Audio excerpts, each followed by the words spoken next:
All right, so I'm Karlton Meadows. I presume you have some idea of who I am. So before this week, how many of you knew who I was? Okay, good. We got the majority who don't. But what I want to do is just have some short conversations before we get into my presentation. So I'm certain that all of you are going to get this next question correct. We're going to get 100% on this. So how many of you learned how to walk? Show of hands, please. Show of hands. All right. Why do I ask that question? Because that was an exercise in resilience. And just like the Serengeti, you gotta learn how to walk quick because they have a predator. And as entrepreneurs, you have a predator. It's called attrition. Most businesses go out of business in the first 2 to 3 years, right? High percentage. What we want to do is reconnect you with the resilient you that learned how to walk. You know who this guy is up top? I think I got a pointer. Oops. Yes, Marky Mark. And I know half of this picture was floating around on the collective, but this is, again, to remind us that we're our best ally and our worst enemy. So I want to bring you face to face with that resilient you that learned how to walk. Now, the other question is, how many of you had difficulties, obstacles, and challenges in learning how to walk? Most of us. Isn't it incredible that we don't remember? We just keep on walking. So that's what we're going to do. We're going to walk together, and we're going to touch on some traits, some skills that we can develop to help us to be more resilient. So Wilma Rudolph, how many have heard of Wilma Rudolph? You may have heard of Rudolph the Red-Nosed Reindeer, but they're not related. She had polio, and she went on to become an Olympic gold medalist. So that took some discipline, took some coaching, and working with where she was to get her to the Olympics and to become a champion. Now, your mission, should you choose to accept it, is to become your own discipline doc, short for doctor. But today's world, doc is usually because you got a Word document, right? So let's break it down. You are going to face difficulties, obstacles, and challenges, just like you did when you learned to walk. You weren't detoured. You're walking now. And we're going to close that loop at the end as to why resiliency is important. So when you think of those difficulties, obstacles, and challenges, do you think of defeat or do you think of triumph? I want us to think of triumph. Nothing is achieved without struggle. The challenges and obstacles and difficulties just reveal where we may need to pay a little bit more attention to move forward successfully. This is our roadmap for tonight. We're going to look at Hussein Bolt, Donovan Bailey, and your mystery guy down there at number 3. We all have something similar in common. Can you guess what it is? Besides the obvious, born with birth defects. And question?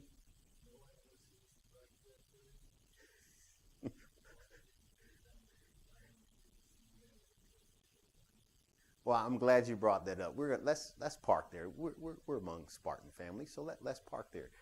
That's why I'm glad they invited me, because I've had plenty of struggles, plenty of failures, and that's the price we pay. So when you're a kid, when I was a kid, they said, if at first you don't succeed, try and try again. But when I started to fail so much, they said, if at first you don't succeed, get used to losing. And I said, if at first I don't succeed, let's figure out how to win. So today, they tell you to fail fast and fail frequently. Does that sound like a great invitation? When I was a kid, they told us the ends, succeed. Then they told us the means, attempts, trials, keep at it until you succeed. But when they say fail frequently and fail fast, you're like, what am I going to get out of that? So I think it helps if we reframe or at least expand the frame of that term so that we can attack the attempts and the impending failures with a different attitude. So why am I qualified to speak to you? No, I didn't get my ancestry checked out through 23andMe, but I did have a genetic disposition to walking. My birth defect was clubfoot, and we'll jump into that as I go. But despite that, I figured out how to be competitive and attractive as an athlete growing up. And then I bloomed very late. But before I finished in the military, I became a global military international authority for fitness. I worked with the Navy SEAL for Special Navy SEAL support. So if they wanted to figure out how can we run our appliances more effectively when we're in these little hooches out in the middle of nowhere in the sandbox, and they say, well, you're going. My job is to make sure you come back on your feet. No one gets left behind, right? Well, if you slow down the mission, you don't get left behind. They just pick your dead body up, put it in the body bag, and bring you back. But we want you to come back on your feet. So my job was to take people in the communications field and make sure that they had the minimum fitness requirements to go and to work in the SWIC community. So here's our Wilma Rudolph. Now, the human spirit and a goal is really an invincible pair if we use them. Now, if we have a goal and we don't plan, we don't strategize, we don't do anything, then typically we're going to meander through life. And they say if you don't have a target, you're not going to hit it. So just keep that in mind. There's something already inside of you that can help you succeed as an entrepreneur. And I'm going to park here. When I came through the entrepreneurial program, I thought they're going to take me by the hand and lead me each step of the way. You know, when you're a little kid and you're standing at the crosswalk and you see the little green guy, the little orange guy and the little white guy, and you see the numbers count and you hear this little beep, and you're a kid, you don't know what it means. And then the light's green and the other light's red, so now you can cross safely, but sometimes your parents got to take you by the hand and lead you across, and I thought that's what they were going to do, and that didn't happen. So the onus is on us. So we've got to understand what lies within us in pursuit of our goals and dreams. Now, here's Mr. Hussein Bolt. And in 2016, when he was preparing for his last Olympics, 2 to 3% of the young Jamaican population suffer from mild to severe scoliosis. That equates to 81,000 youths. Now, in Hussein's case, he did not require surgery, but you know, this is what scoliosis looks like. So imagine trying to run and your body's trying to figure out, okay, where's my head in relation to the ground? And you know, because there's usually 2 curves in the spine because the body doesn't like doing this, and so the spine curves so that the head can be balanced. So early in his career, he was plagued with injuries. He wasn't the Bolt that we all grew to know when he started. I mean, he was in last place. But what they did was they looked at where he was, what he had, and they figured out what they needed to do. And the approach he got with a chiropractor, active isolated stretching, specific training for his body and his event. We call it training specificity in the Martinez Center over there in the Human Performance Lab. But it all worked out for him. Now, it didn't change overnight. It took him some time. But once they figured out a winning formula, he just hit it again and again and again. So he became the poster child for scoliosis. 9 gold medals, 3 different Olympics. So they're 4 years apart, right? That's 12 years. And just boom, boom, boom. Resilience. So we're going to look at who came before Hussein Bolt. Now, I don't know how many of you compete in sports. I know we got champions sitting here with lacrosse. You look like we got some athletes. But how many people enjoy watching sports? Okay. So with track and field, when there's a false start, people kind of, it disrupts their flow. So now they're thinking, I don't want to be next. So during the 96 Olympics in Atlanta, there were 3 false starts. and there was a disqualification of Winifred Christie, who was, at the time, the oldest sprinter. He was coming back to defend his championship, and he responded faster than science had said was humanly possible. And he is the person that said we shouldn't rely on people to see if someone false starts. We need technology. So he got himself kicked out when he set this thing up. So the long and short of it, that's the atmosphere. And Mr. Donovan Bailey suffered from hip dysplasia. So 26% of all total hip replacement surgeries are a result of hip dysplasia. They call it a silent enemy because no one really tests for it when you're born. What they do is they pull you out and they whack you on the bottom. I guess they're testing your lungs, but outside of that, they really don't look for discrepancies in the hip joint, the socket, or the head of the femur. Now, this green picture is our healthy hip. We see how it fits firmly up into that socket. The socket is shallow with hip dysplasia. And in 2008, the Olympics were in Beijing. No, I didn't go. Wished I could have. But that's when the Norwegian Orthoplastic Registry released their findings that 26% of those hip replacement surgeries were people who suffer from hip dysplasia. So his congenital hip defect caused another challenge for him as a sprinter. And he didn't even take it seriously, really, because he's like, he didn't like the way he looked. It looks like he's galloping. He's up and he's down, he's up and he's down. But despite the possibility of subluxations, which is where the head of the femur comes out of the socket joint, he went on to set a world record while winning the 100-meter dash. And he had a false start. So he had one. Winifred Christie had two. So imagine you're sitting there, you don't consider yourself the most handsome and elegant sprinter, and you got this, if I jump the gun again, I'm out, thought in the back of your head.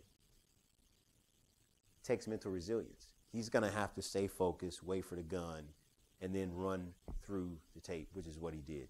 So won the gold medal for Canada, which brings us to our next contestant on birth defects for champions. This guy next to me is my brother. He was my in-home hero. Whatever he did, he succeeded. He can't draw to save his life, but those little paint by number pictures, his looked like a Rembrandt. Mine looked like a 3-year-old was trying to finger paint. Wrestling, he got varsity. You know, he came home, put me in a double arm bar with a grapevine. So I vowed I'm going to get him back. So he goes back and gets his kidneys bruised. He's not eating. He falls out during football practice because he's working at a movie theater at night. He's going to prep school. He's got studying. He's he's working with the females volleyball team. So he's their like the equipment manager. So long and short of it, he falls out. So my mom says, if you don't eat, you can't participate in sports. So when he comes back home, I'm now varsity wrestling. I want my shot back. She said, I catch y'all wrestling, I'm going to beat the living daylights out of you. So till this day, I don't know if it's lice or lights. But seeing as how no one in our house had lice, I think she was talking about my lights. So of course, we didn't get our rematch. But living with him until he went off to prep school, he excelled at basketball, football, baseball, track. I followed him to Little League. He's in the major leagues, I'm in the minor leagues. I'm sitting on the bench, finally get out in the outfield, 3 up, 3 down. You know, our whole team was made up of people like me, so we weren't winning. And when he ran track, he ran the hurdle, so that's what I wanted to do. And Edwin Moses also ran the hurdle, so I've got this guy on the box of the Wheaties, and then I got my brother, but I have zero ambition as an athlete. I mean, zero athleticism. I've got a lot of ambition, no athleticism. So I was the 1 in 1,000 that was born with the club foot. It impacts boys more than girls, and I only had one instead of both feet. Now, we all learned how to walk. I had to learn to walk twice. Well, I didn't have to. I wasn't supposed to be walking. I'm going to show you the picture of this bar brace. That's not designed for walking. You know, you typically put it on when a child goes to sleep because children are going to want to be active and they can't, then they're going to cry. So my mom told me my struggles and my triumphs, and she knew I was not going to take life passively and just sitting on the sideline. But despite the brace and learning how to walk in it, I outgrew the braces to become this sickly, scrawny, weak, last-picked kid. So we grew up around the government housing project. We call that the hood today. And the kids went home and told their parents, hey, there's some kids from Germany in our class. Now, my brother and I were born there, but we're not of German descent. You know, they didn't bother telling them that. They're just like, and they come to school, Hitler. And I was like, I didn't know as a little kid. But what that meant was I wasn't going to have a girlfriend. I was going to get picked on and bullied. And I can't recall any fights I won in elementary, junior high, or high school. None of them. So I didn't have much going for me. So we had to overcome that. Food stamps overcame that. Before my 33rd birthday, I totaled 3 vehicles. So I know some people who have gone up a flight of stairs and turned on the landing and torn their ACL, their MCL. Now, I've totaled 3 vehicles.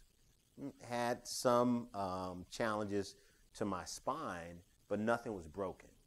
My femur was shoved up into my pelvis, but since the seat broke, my pelvis was just lifted a little bit, which could be corrected with manual therapies. So despite all that, I still managed to participate in sports in the Navy. So I got to do triathlons in Turkey, a strongman competition in Qatar. So I had athletic ADD after I figured out how to excel. Walked onto the track team here after retiring from the Navy at age 45. Now, there was some struggle with this. I asked the men's track coach, when are the time trials? He said, well, we got some problems. Some of the athletes got to deal with the NCAA clearinghouse, some of them working on their grades, you know. And so he wouldn't give me a direct answer. But before I asked him about the time trials, in 2015, when I came back for my master's in exercise and nutrition science, I asked him if he would write out a training schedule for me. Told him, you know, I want to break the world record in 800 and compete in the Olympics in 2016. And he said, what's your PR? I said, I haven't run it. So he just pretty much dismissed me.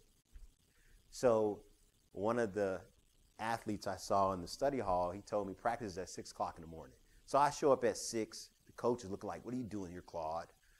He's like, are you ready to run your time trial? I said, no, I didn't know it was today. I said, I can run it tomorrow. I won't be here tomorrow. I'm taking the boys out to, you know, run the hills or whatever.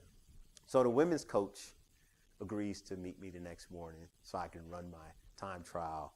And to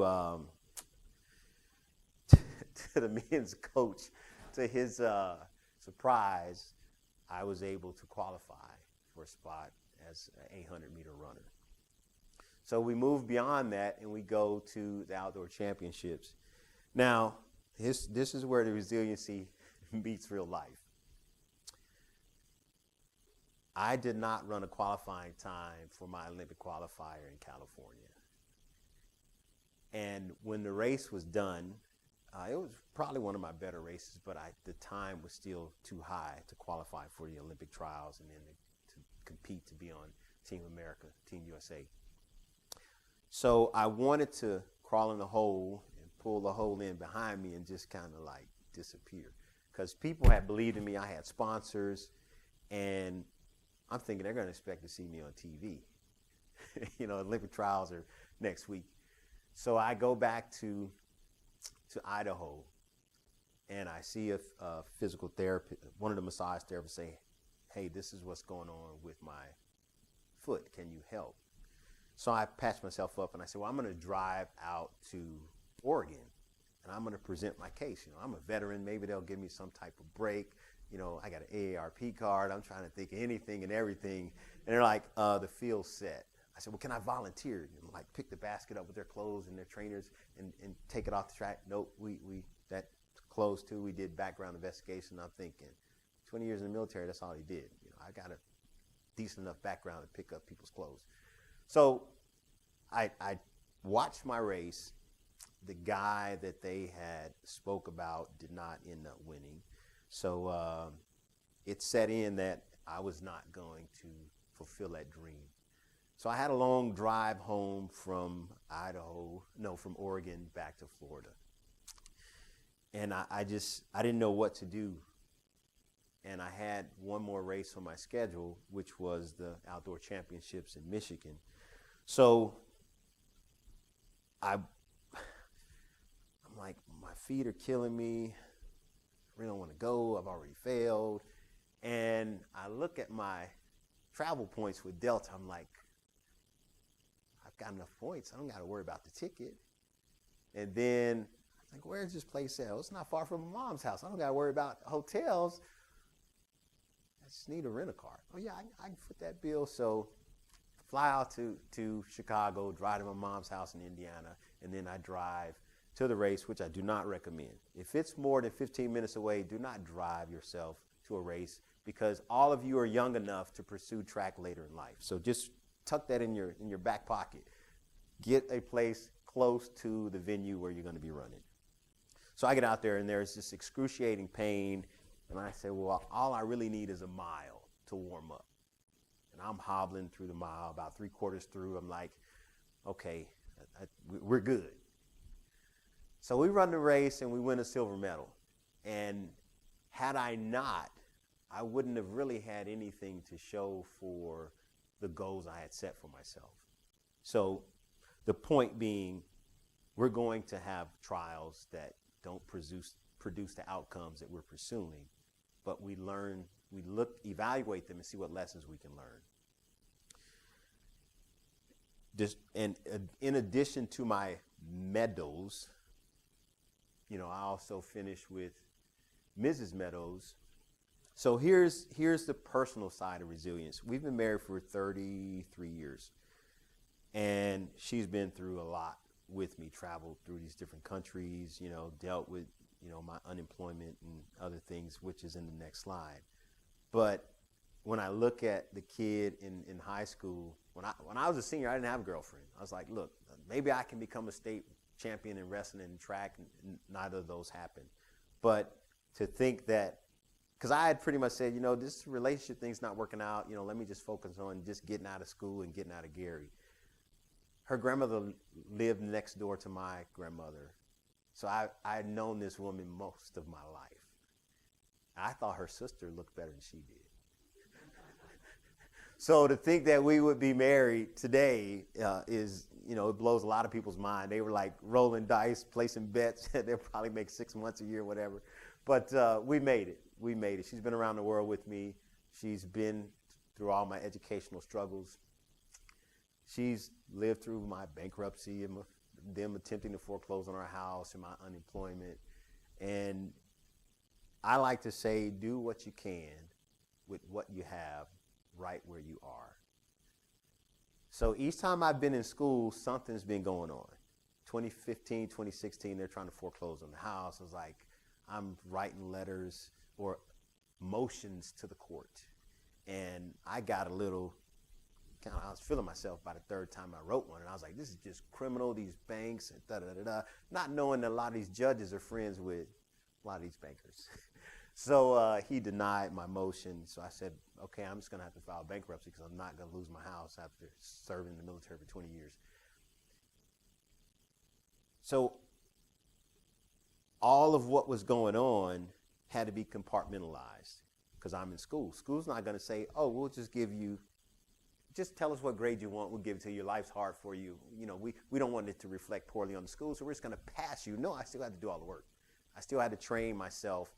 And the funny thing is, when you learn to pivot, you just kind of look at things differently. You look for different opportunities. And I also got a chance to do some consulting It was internships that helped along the way. But regardless of the help, the bankruptcy, the foreclosure, the unemployment, it was all real. I'm a paid student. You know, how many are being paid to come to school? None?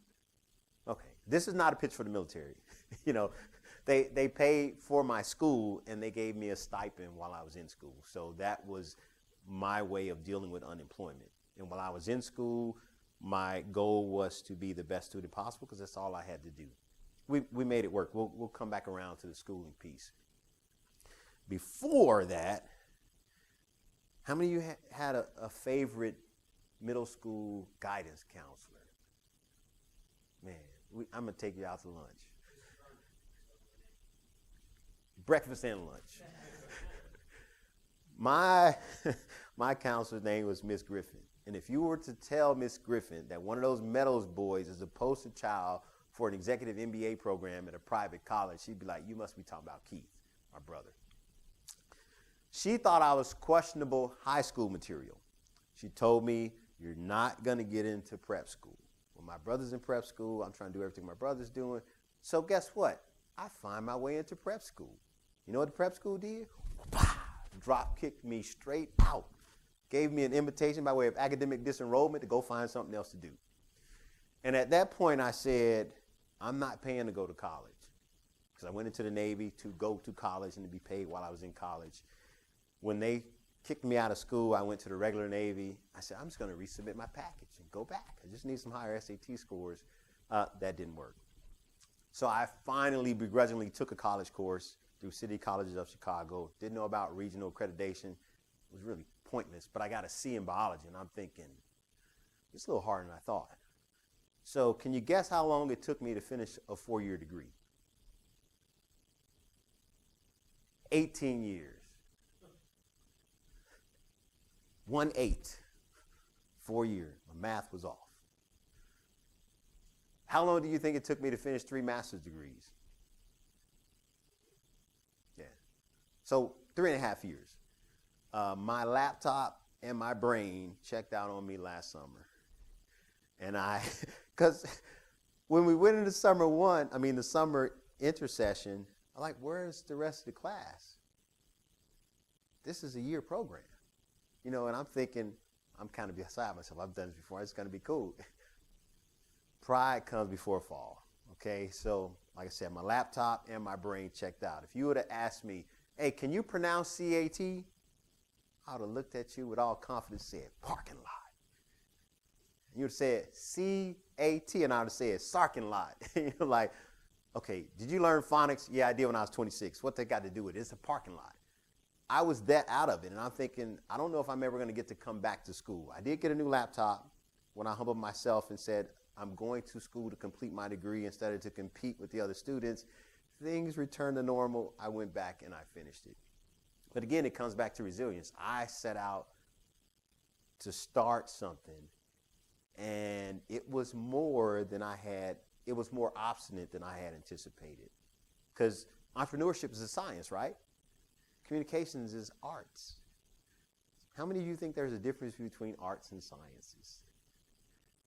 So would you say, how would you describe the arts? It's kind of fluffy, kind of feely. It's very subjective. And I don't do well with subjective. Sciences are objective, and that was a hurdle that I had to get over. But nonetheless, we did finish it, and we made Sparta home. And that lady stood beside me as I got my 3rd master's degree hooding over here in the Falk Center. And so what's the bottom line?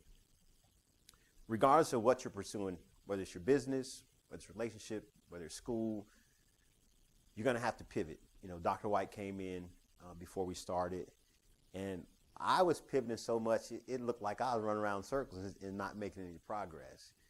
But our ability to think while we're pivoting, to reset, evaluate what didn't go right, and then set off on another attempt. That's why they say fail fast and fail frequently. Because if it's not working, you want to find out as soon as possible.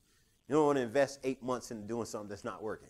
So 8 days, great. You know, if we can get it down to like 8 hours, get your little mastermind, brainstorm, talk to the entrepreneurs and residents, and reach out to your Spartan entrepreneurs cohort and run things by them and be available. I can't tell you how many Cliff Bars and bags of popcorn and bottles of blue water. That was my thing when I was here. I had this nice alkaline water, and I'd get the little bags you see at weddings, and I'd put the dark chocolate in there because that's brain food. Dark chocolate in a little bag, put it on the bottle, and just go give it to someone, because they say that artists and students are always starving. Your brain runs on carbohydrates, and it's mostly water. So if we're hungry and dehydrated, studying is not going to go well. Pursuing our entrepreneurial targets and goals is not going to go well. So consider how impactful you are and how fortunate you are to have a group.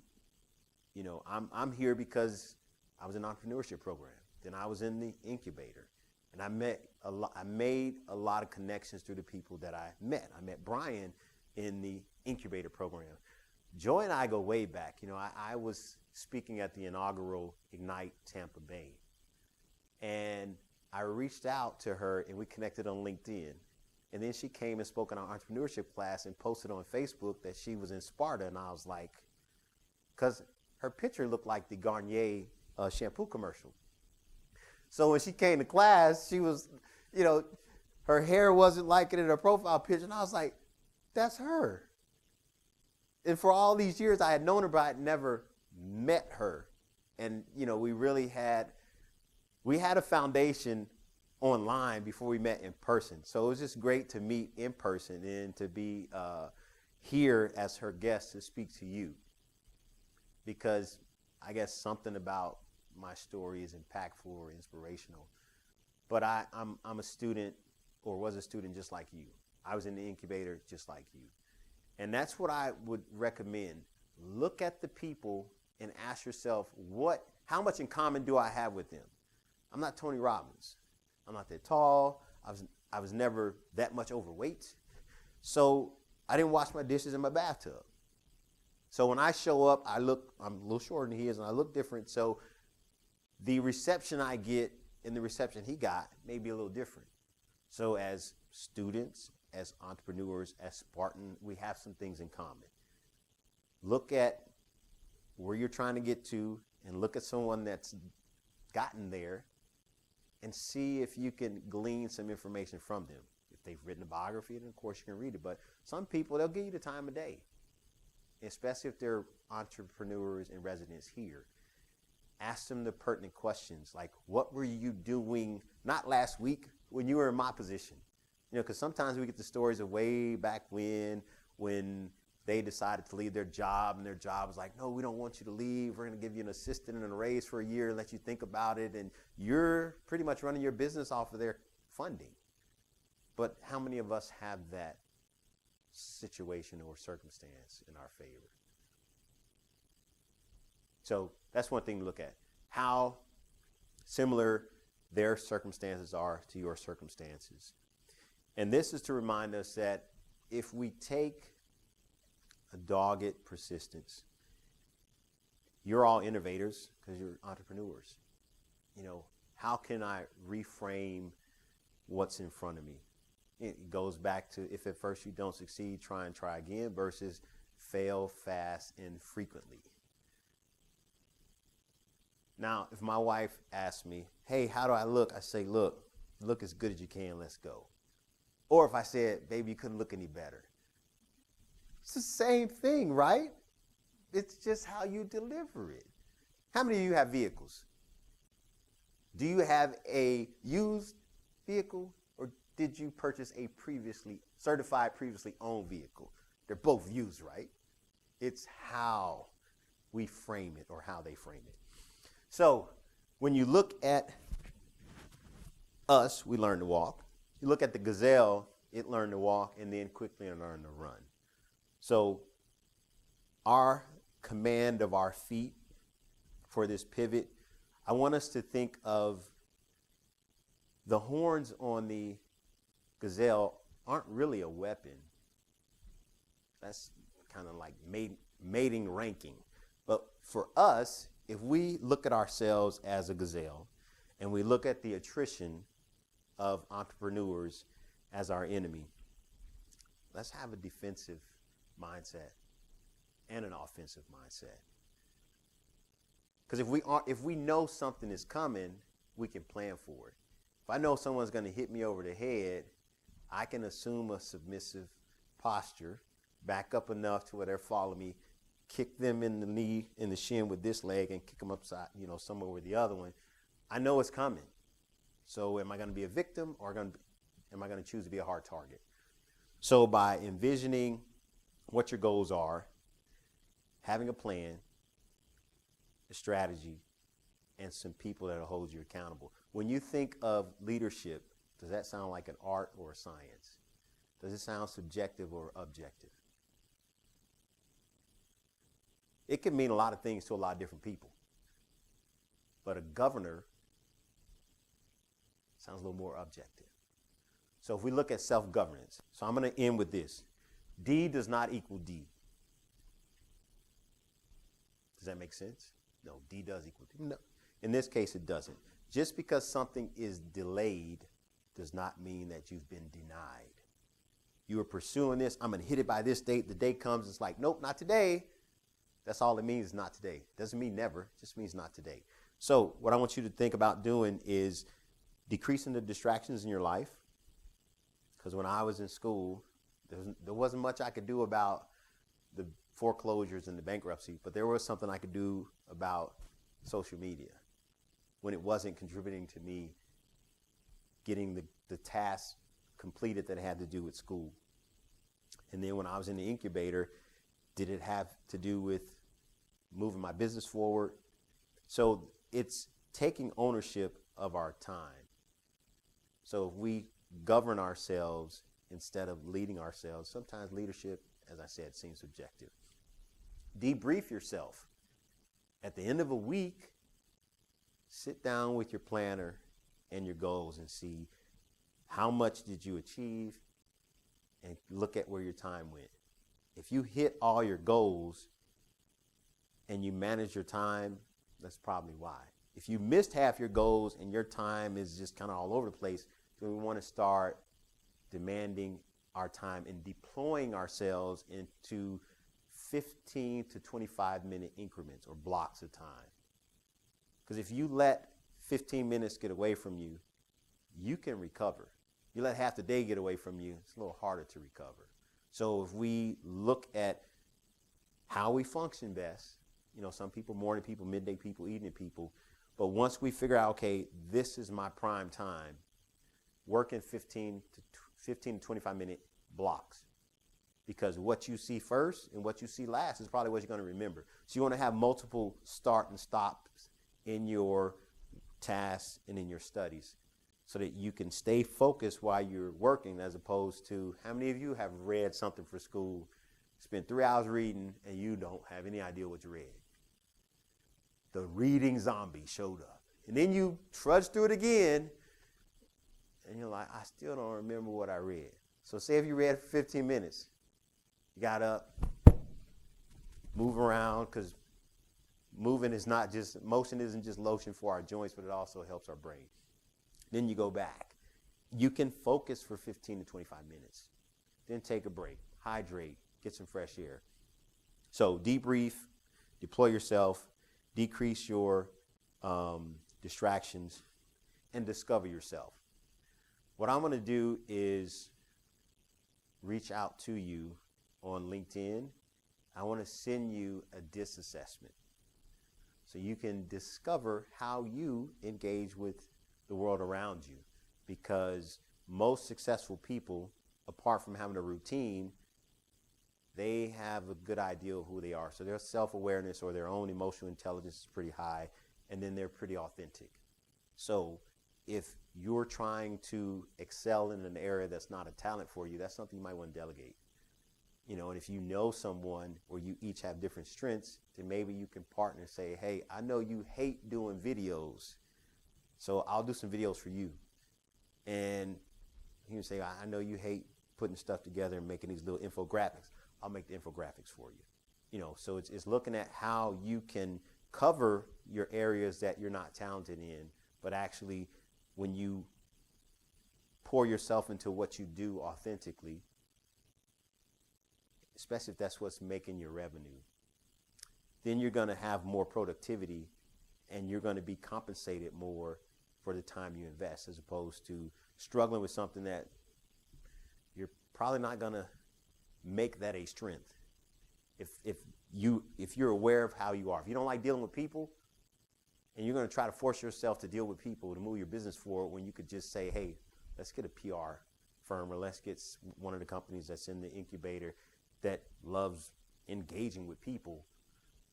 They can be authentic and you can be authentic. You can go do the tech stuff away from people, and then they can go out and not worry about tech stuff and just meet and greet folks and help get your business out there in front of other people. So that's what I want to leave for you. What I'll do is I'll just bring my QR code up, and if you want it, you can click it, and then it'll allow you to connect on LinkedIn. But outside of that, are there any questions?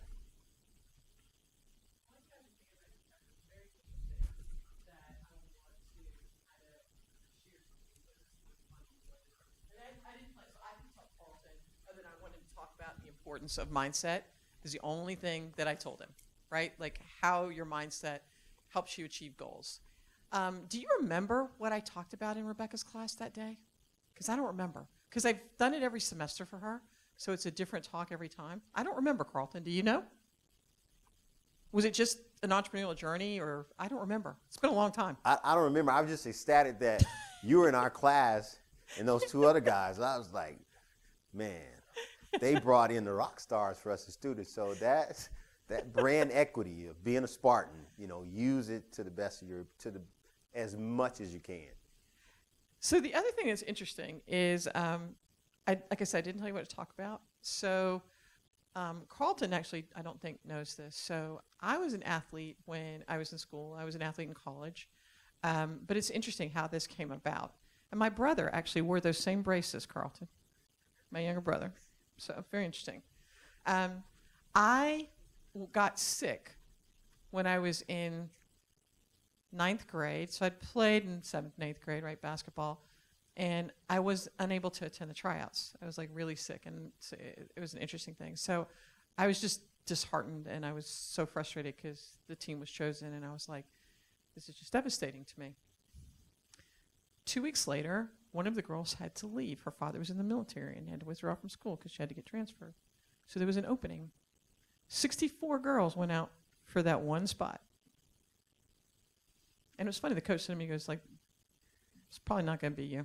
And he knew me. I was like, really? Okay. We'll see. And I made the team. 2 weeks later, I was on the starting team. And I played on the starting team all the way through high school. My high school coach told me, there's a really low chance of you making it in college because you're not 6 feet tall. You're only 5'8", and so you pretty much got to be 6'1", 6'2". So it's probably not going to happen. Well, I did.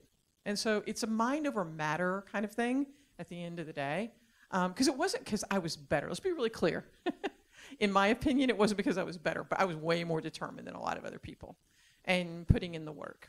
So I think that was very interesting. The other thing that kind of came out that you don't know, so 2 weeks ago, the people who were in the incubator program actually took a Myers-Briggs Test because I'm a Myers-Briggs and a DISC practitioner. They were also given links to DISC and their Enneagram. And then they did an Ikigai as well. So it's kind of interesting. And part of our talks have been around how do you communicate? So earlier we said it's not what you say, but how you say it. So part of it was them understanding the other personalities and how the other person receives it, not what it is on that side. And then lastly, I had a QBR with one of our people, Matthew, this morning. And one of the things I talked to him about was the importance of figuring out where your peak times are and being able to segment your time for that and how long people can actually maintain an active attention span versus needing to get up and take that break. So you had no idea we were going to do that, but it's great because it worked out together. Spartans unite, and I like the gazelle on your t-shirt. Really? Okay. Well, you all are in great hands. If you've got all those assessment tools, I mean, use them. If it doesn't resonate with you, just understand that sometimes, different stresses in our life will cause our graphs to be somewhat compressed or slightly off. Major changes, milestones may affect how you're dealing with the world around you. It's just like a beach ball or a buoy on the top of the water. If it's anchored to something underneath, the anchor doesn't move. But if the waves and the winds blow, the ball's it's gonna be affected. So I'm falling in love with them. I'm like, my wife and I, she has like no I. I'm like high I and high D. And she's S and C. So she likes to be very prepared. And I'm like, honey, hey, can we go here? She's like, do you have a hotel reservation? I was like, no, we'll just get a reservation when we get there. She's like, no. I'm all for these last minute things, but before we leave the house, I need a hotel. I need to know where we're gonna stop. I'm like, but what if I don't feel tired? And we've got this rendezvous point that's too early because I'm not ready to stop. And then I learned I'm not gonna win the argument, okay? Make the reservation, stop where she wants to stop, and then we can both enjoy getting away. She's got the security, she's got the caution, the procedures, all that stuff. I can still be spontaneous and engaging. And so it's really helping us because understanding she likes to follow rules. I'm like, I'm not finna go 3 miles down the highway. I'm finna get in this little area with these solid yellow lines and wait so I can exit. And she's like, she'll drive most of the time because she's not up for my adventures in navigating as on the fly. Oop, you're gonna pass the exit. She's like, well, we're just gonna go and turn around. I'm like, mm-mm. So I learned to be quiet when she's driving. Just sleep or do something on my laptop. But it came from looking at her disc. And then, she understands my drivers and motivators. And so I think it's a very valuable tool. You already have them. Make the best of them. Support one another, even if it's with non-blue water and, little dark chocolate, some Cliff Bars and popcorn. So I'm happy if you don't want to ask questions in person, you can ask questions after, but give Karlton a great round of applause for kind of coming here.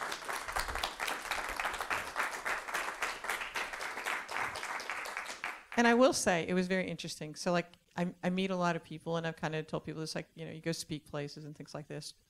And not that there's anything wrong with anyone, but there's certain people that impress you, and there's people that you keep in touch with that, there's something about them and kind of how they approach things. And it's going to be different for everybody who you resonate with. And Karlton was one of those people for me.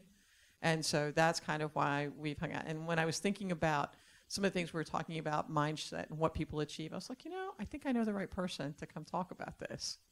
So I really, really appreciate you doing it. It's a privilege. I'm among Spartans, so I'm using that brand equity. I mean, I love being affiliated with the school, the incubator program, meeting champions behind the camera, on the field, in the books. I'm like, man, Dr. K said it's not about completing assignments and making grades. It's about connections.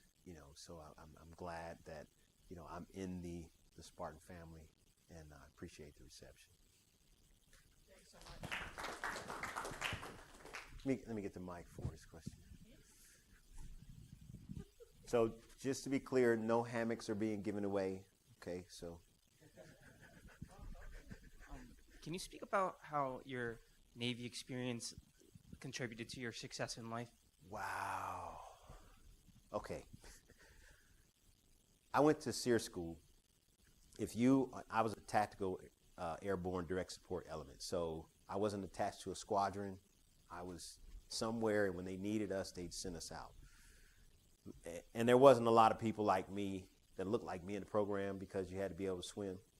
So while I'm in SEER school, I'm just kind of doing it. I'm winging it, and the guy pulls me aside and he says, you must be a spy. He's like, you need to engage the gray matter. And I'm like, what? It's like, yeah, between your two ears.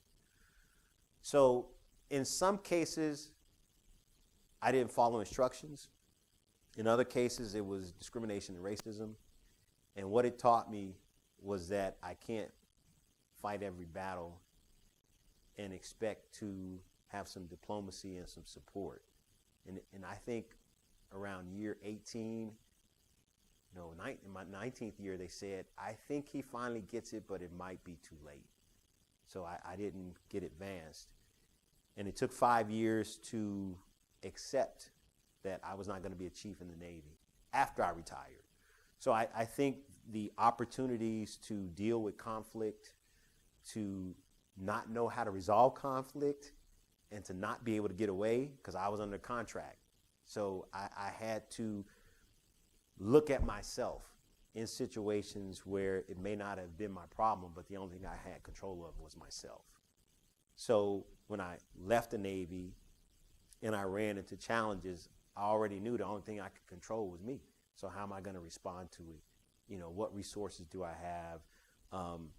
And the military taught me that there was usually an exception to just about every policy. So no doesn't mean no to me. I'm not like Bud Light with that little campaign they had, you know, up for whatever. No. I mean, when someone tells me no, I just figure, okay, maybe not with you and maybe not now, but that's not the answer that I want. And so I'm going to figure out, can I do something to change that no to a maybe? Can I talk to someone else to change that no to a maybe and possibly a yes? So I think it gave me repetitions to build my resilience. So when you go to the gym, you do reps. The more reps you get in, hopefully you get more efficient at the exercise and you build a little more endurance and strength. So that's what the military did for me. It gave me several opportunities to have days that didn't go the way I wanted them to go and figure out how I was going to keep going. So here's a question. Should it be a criminal offense to get on the plane and the plane leave without you? To board a plane and the plane leaves without you? Should that be a criminal offense? Okay, so I was about to cry. And so I was like, I'm not finna cry in front of all these people. So I told my supervisor, I'm going to get some air. I couldn't stand the smell of JP5 or JP8, whatever fuel they were using to run the auxiliary power unit.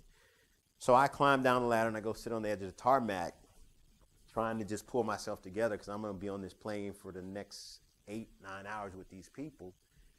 And as a trainee, my job is to carry the 12-gallon bucket of urine out the plane at the end of the flight and dump it down the urinal or off the edge of the tarmac. And also to look out the back of the plane because the plane doesn't have rear view mirrors.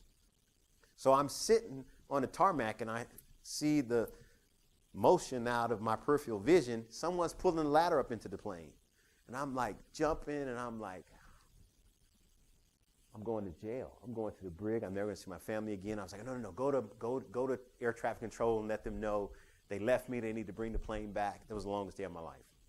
So that's called missing movement. So typically it's a ship, but I'm in the aircrew community. Twice a plane left without me.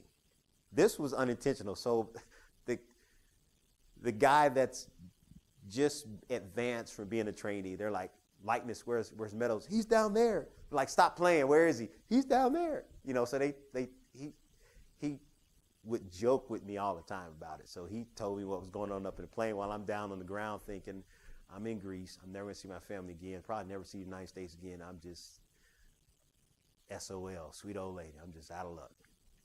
But what they did is they implemented a new policy. Because on the plane, our headphone jacks are under here. So Mike Stuckey was plugging up his headphone, and Pete Morlock was counting bodies. So someone calls Pete back of the plane, so Pete turns around, talks to them, and then turns back around. Mike's now standing up. So Mike got counted twice. So because of moi, they said we're going to start a 2-person head count. So 2 people from our back end of the plane had to count the heads of those on the crew and report to the aviating side of the plane that all of the little knucklehead short bus kids are here. The other one was a bodybuilding competition that I wanted to do in Bahrain. And the person who was supposed to fly was drinking too much at a barbecue. I said, that ain't my problem. I've been training for this event, so I went and talked to the commander of the entire plane, not like the short end of the bus. No. The guy, the mission commander. He said, "Oh no, the route we're flying tomorrow, we really don't need you. It's no big deal." So of course I just go do my little competition, win third place, and next day at work, maybe it's the next couple of days, they found out. Oh, because the Persian guy told them that the Arabic guy wasn't on the plane. So I got sat down and spoken to. But again, they didn't send me to the brig. They didn't institute a new policy. They just told me I better not ever try a stunt like that again. But yeah, the military had some interesting opportunities for me to learn a little diplomacy, learn how to follow the rules as best as I can, and if not, at least be close. But I'm still here. I don't think I did anything that resulted in anyone's, friendly fire or friendly, death of our people. So I can sleep at night. You talked about resiliency and how you had a lot of it, but what were the best methods you did to overcome that resiliency? Like, I've been through a lot of things. Like, I was just in a wheelchair, and I couldn't walk for like 3 weeks, and I learned a lot about how to overcome that, but I want more. So like seeking mentorship or books, like, can you elaborate or like say your experience with it? Now you gotta tell them how you got to do it. I jumped into an oyster bed. A piece of styrofoam fell into the water. I just wanted to get it out, be a good person, and yeah, couldn't walk for a couple months. But you learned to walk again. Yeah, that's what's cool about it. And it's looking at what you're facing. Is it as difficult as learning how to walk again? And I think because we don't have any traumatic memories of falling down or skinning our knee or bumping our head. I mean, kids bounce. So you had to bounce to learn how to walk the first time. And then as an adult, can you teach someone how to walk? You had to learn as an adult. Can you write a course and then go to a little baby and say, okay, look, I need you to use your right hip flexor and I need you to use your left anterior delt because we need to have this this oscillating movement. Baby, look at you like, what? But you learned, and it's looking at how can I dissect what I'm facing? Is it as bad as, or is it as tough as learning how to learn to walk again? I listened to, again, I tried to look at Brendan Bouchard, his struggles, didn't work for me. Jim Rohn, the difference between some of the older, we call it leadership training or personal development, was they weren't trying to get you to be a six-figure income. They were giving you timeless principles. So if I did the right things long enough, I was going to see some progress. So when I looked at that 18 years for that 4-year degree, I looked at this guy, Eric Thomas. He was homeless and looked like me. He's talking about Kentucky Fried Chicken. I know the exact Kentucky Fried Chicken he's talking about. I actually had his mom and dad as clients. Because when his mom found out I was from Gary, we started talking and she was like, I need your professional services. But he looked so much like me. We've been married about the same time. He's a fall baby. I'm a summer baby. We're both born in 1970. I'm like, if it worked for him, it worked for me. So I'm washing dishes, listening to Thank God It's Monday. And I'm folding clothes, and I'm doing laundry, and I'm doing assignments, say, yeah, I did something. Now I'm going, and I said, well, I'm going to listen to him before I stop. Sleep is for suckers. So I was like, I had 2 months of backlog English that I had to get done. And I'm like, can you just give me my degree? I was an assistant editor and a journalist for an international publication. I shouldn't have to take English. And it's like, you want your degree, you need to do this. And I could not wrap my head around how that made sense, but I had to get it done. And so looking at the similarities we had and how he went from a GED to a PhD, just married as long as I have, living in abandoned buildings in Detroit, and all of what he had to do to make it through that, I figured my life is not over. But if it's going to change this, I've got to do something. So Inky Johnson, Eric Thomas, this guy named Dr. Billy Alsbrook. I would just listen to them when I was riding back and forth to school, you know, when I was doing things around the house, when I was walking the dog, I had somebody in my ear. And this is what I will say, whatever it took to get you here, it's going to take that and some more. Because what happens is I'm an idealist, I'm very ambitious, I'm very optimistic, but I'm also very practical. I'm not going to be building a house for 30 years. I want the house built, I want to live in it, I want to settle it, and then, okay, 20 years later, we can start dealing with some repairs and some remodeling, but life isn't like that. You don't achieve things, and then people say you get past, no more trials, no more challenges, you just coast out from here. So whatever it took to learn how to walk again, it's going to take that and some more. What did you listen to while you were learning how to walk? What were you telling yourself when you're like, I'm not going to be in this wheelchair the rest of my life? I don't care how much you pimp it out, it's a wheelchair, I don't want it. I mean, what did you tell yourself to progress through that 3-week period and then come out walking? You asked me a question? Oh, my bad. Okay, that's actually interesting. That's awesome. Okay. I read okay. This is a long question because this is a lot, but I started listening to a lot of motivational videos. David Goggins, he's amazing. Listen to a lot of Jordan Peterson, Michael Jordan. He's an inspiration to me. But I told myself I'm not gonna fail anymore. I'm not gonna I can't lose because it's too much losing for me. So when I told myself that, I started feeling like I could win, and then I started waking up at 4 a.m. Started listening to motivational videos, and that was a whole summer, 4 a.m. To like midnight and repeat. So those were like how I did it. So yeah. Sounds the same. Hey, we had YouTube, right? Yeah. You know, David Goggins and I were both some of the first sponsored athletes for Injinji. So these are toe socks, but they're Spartan colors, you know, Injinji. So we were sponsored athletes at the same time back in 2000, mid-2000s. So yeah, I know his story very well. So whatever,